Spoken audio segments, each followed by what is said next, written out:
Assalamualaikum warahmatullahi wabarakatuh. Apa kabar semuanya anak-anak? Semoga semua dalam keadaan sehat-sehat saja dan Allah melimpahkan kepada kita karunia untuk beraktivitas belajar seperti biasanya. Jumpa lagi dengan Ustazah Elisa. Semoga tidak bosan ya. Masih dalam tema 5 ya. Kali ini kita akan membahas tentang kerajaan Hindu-Buddha yang ada di Indonesia. Nah, seperti kita ketahui ya, bahwa dulunya sebelum adanya yang namanya Indonesia, kita punya sejarah panjang tentang nama Indonesia. Nah, untuk itu kita akan belajar. Tujuan belajar pada hari ini adalah yang pertama, anak-anak mengetahui apa saja nama-nama kerajaan di Indonesia, dan yang kedua adalah dapat menyebutkan raja yang berkuasa dan mencapai masa kejayaannya pada saat itu. Kemudian yang ketiga, anak-anak dapat menyebutkan peninggalan kerajaan Hindu-Buddha. Nah, baik, seperti anak-anak ketahui bahwa sejarah merupakan sebuah sesuatu yang benar-benar terjadi dan kita dapat mengetahuinya dengan cara melihat peninggalan-peninggalan yang ada di masa kini. Nah, untuk dipelajari dan diambil hikmahnya. Nah, berikut ini adalah peta persebaran kerajaan Hindu-Buddha di Indonesia. Nah, ada kerajaan yang bercorak Hindu, ada kerajaan yang bercorak Hindu-Buddha, dan ada pula yang bercorak kerajaan Buddha saja. Nah, anak-anak bisa dilihat petanya yang bersimbol-simbol segitiga merupakan kerajaan Hindu, kemudian simbol kerajaan Buddha yang bulat-bulat merah, dan kerajaan yang bercorak keduanya Hindu-Buddha itu adalah simbol kotak. Nah, dilihat di situ persebaran kerajaan-kerajaan di Indonesia. Oke, berikutnya anak-anak, kita akan pelajari satu persatu ya. Apa saja sih kerajaan-kerajaan bercorak Hindu-Buddha? Yang pertama adalah kerajaan Kutai. Ini kerajaan tertua di Indonesia ya. Kerajaan pertama yang bercorak Hindu di Indonesia yang terletak di tepi Sungai Mahakam ya, Kalimantan Timur. Ini berdiri pada abad keempat. Wah, udah lama ya. Nah, tapi ternyata dapat diketahui dari peninggalan-peninggalannya. Raja yang berkuasa pada saat itu adalah Raja Mulawarman. Raja Mulawarman ini luar biasa ya nak ya. Raja yang sangat dermawan ya, dan sangat memperhatikan kebutuhan rakyatnya, membangun irigasi, kemudian membuat pelayaran pertanian yang luar biasa sehingga rakyatnya menjadi sejahtera. Kemudian rakyat Raja Mulawarman ini berbahagia dengan cara banyak bersedekah, menjadi sedekah emas ya. Kemudian beliau juga mensedekahkan 20.000 ekor lembu kepada kaum Brahmana. Kaum Brahmana itu adalah kaum yang waktu itu kaum yang mendalami agama ya, seperti itu.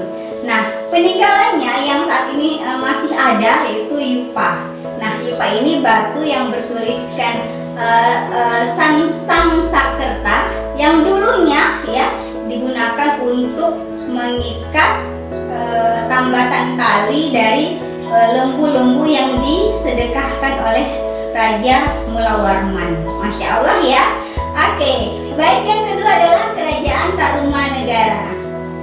Kerajaan Tarumanegara adalah juga kerajaan tertua di Pulau Jawa ya. Nah, jadi setelah ada kerajaan Kutai, kita akan melihat kerajaan Tarumanegara. Ini berdiri di abad ke-5, terletak di Kota Bogor, Jawa Barat. Nah, kemudian raja yang terkenal adalah Raja Purnawarman. Ini tak kalah hebatnya dengan Raja Mulawarman. Sama ya, beliau sangat memperhatikan kesejahteraan rakyatnya dengan cara membuat saluran irigasi, kemudian membuat sungai-sungai yang berfungsi untuk pelayaran dan membuat saluran irigasi. Sungai itu adalah sungai Gomati ya. Ini Raja Purnawarman. Begitu juga dengan Raja Purnawarman ya. Beliau juga mensedekahkan 1.000 ekor ternak lembu ya untuk kaum Brahmana ketika berhasil membuat sungai yang sepanjang 12 km. Wow, Masya Allah ya, keren sekali ya. Nah, peninggalannya adalah prasasti Tjiereten. Tjiereten ini terletak di pinggir sungai yang beliau buat, dan terdapat tapak kaki yang dianggap sebagai dewa Siwa, tapak kaki dewa Siwa. Masya Allah ya. Nah, kemudian berikutnya adalah kerajaan Mataram kuno. Mataram kuno ini banyak peninggalannya, Masya Allah ya. Nah, ini terletak di sekitar Magelang ya, Jawa Tengah ya. Peninggalannya banyak sekali. Raja yang terkenal adalah Raja Sanjaya, dan meninggalkan 2 buah candi yang sampai saat ini digunakan oleh seluruh masyarakat Indonesia yang beragama Hindu dan Buddha. Ya, kita lihat sini ada Candi Borobudur peninggalannya ya. Candi Prambanan pun juga merupakan peninggalan pada saat dinasti Sailendra, cuman rajanya berbeda ya, seperti itu. Ini Masya Allah sekali. Kemudian berikutnya adalah Kerajaan Kediri. Oke, Kerajaan Kediri ini merupakan kerajaan yang berada di tepi Kali Brantas, Jawa Timur. Nah ya, raja yang terkenal pada saat itu adalah Raja Jayabaya. Masih ada sampai sekarang peninggalan-peninggalan yang bisa dilihat ya, berupa prasasti, kemudian candi-candi, dan kitab Samaradana ya, masih digunakan oleh mereka yang beragama Hindu Buddha ya, seperti itu. Kemudian Kerajaan Singosari. Kerajaan Singosari merupakan kerajaan besar juga ya pada saat itu. Berdirinya di daerah Jawa Timur kurang lebih di abad ke-7 ya. Nah, raja yang terkenal itu adalah Raja Keng Arok pertamanya ya. Kemudian raja yang membuat kerajaan Singosari ini menjadi luas dan besar adalah namanya Raja Kertanegara ya, Masya Allah. Dan kemudian peninggalan yang bisa dilihat dan ada juga di museum kota kita, yaitu patung Prajna Paramita ya, seperti itu. Oke, selanjutnya Kerajaan Majapahit. Nah, ini kerajaan terbesar ya di Indonesia. Anak-anak lihat gambarnya, Ustazah memberikan 2 gambar. Ada gambar raja yang luar biasa hebat dan ada gambar Mahapatihnya. Nah ya, kita lihat di mana letaknya. Letaknya di Mojokerto, Jawa Timur. Ini letak pertama kali. Kemudian kekuasaannya bertambah luas sampai ke daerah Vietnam. Wah, Masya Allah ya, itu kekuasaan Majapahit pada saat itu. Dan raja yang terkenal adalah Raja Hayam Wuruk yang sangat bijaksana, dan tentu saja seorang patih yang luar biasa, namanya Patih Gajah Mada. Nah, Patih Gajah Mada ini juga dulunya berasal dari Kerajaan Kediri ya, kemudian diminta untuk menjadi seorang patih di Kerajaan Majapahit. Kemudian pada saat dia dilantik menjadi seorang patih ya, Gajah Mada ini membuat sebuah sumpah. Aku tidak akan merasakan kenikmatan dunia atau memakan buah palapa ya. Ini buah palapa disebut dengan kenikmatan dunia atau rempah-rempah kenikmatan dunia sangat enak ya. Dan beliau bersumpah tidak akan memakan itu sebelum menyatukan Nusantara. Nah, dari sinilah kata-kata Nusantara ini berasal. Ini berasal dari seorang Patih Gajah Mada ya. Kemudian beliau membuktikan kata-katanya ini dengan cara yang luar biasa ya, dan sehingga melebarkan kekuasaan kerajaan Majapahit sampai ke daerah Vietnam. Wah, jauh sekali ya, Masya Allah ya, seperti itu. Nah, kemudian berikutnya peninggalan kerajaan candi adalah Candi Tikus dan Candi Bajang, Masya Allah ya. Kemudian berikutnya adalah Kerajaan Kalingga. Kerajaan Kalingga ini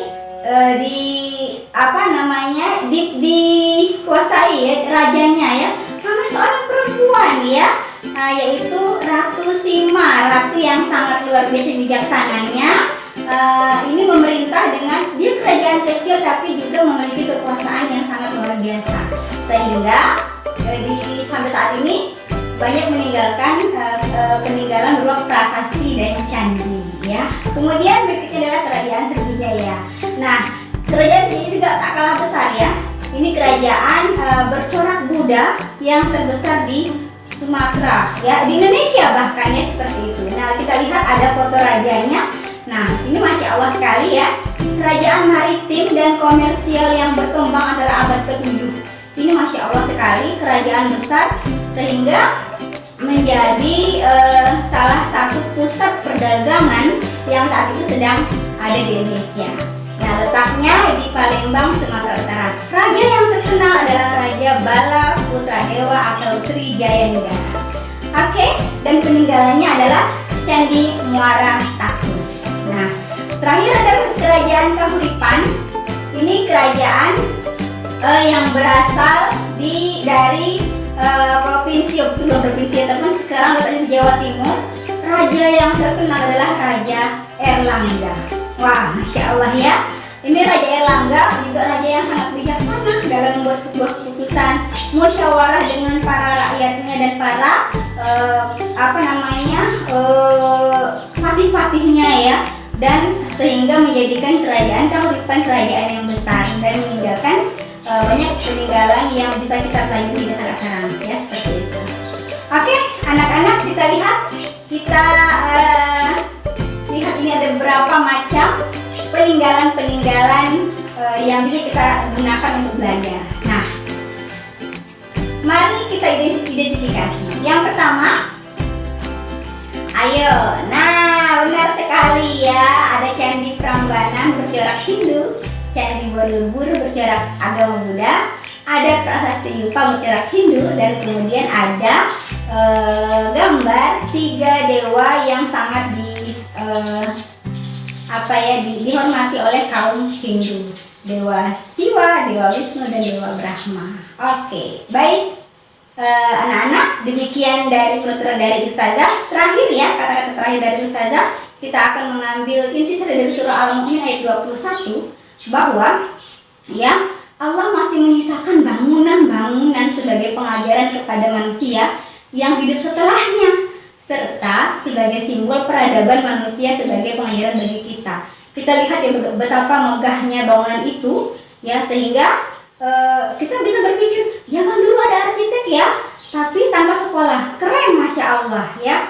Namun kita akan belajar dari mereka bahwa dengan sekolah yang baik kita akan menjadi lebih baik daripada mereka. Wallahu a'lam bishawab. Jadi khairan kasiran ya. Terima kasih, mudah-mudahan semua bermanfaat kepada kita semuanya, dan anak-anak bisa menjadi lebih menghargai sejarah. Wassalamualaikum warahmatullahi wabarakatuh.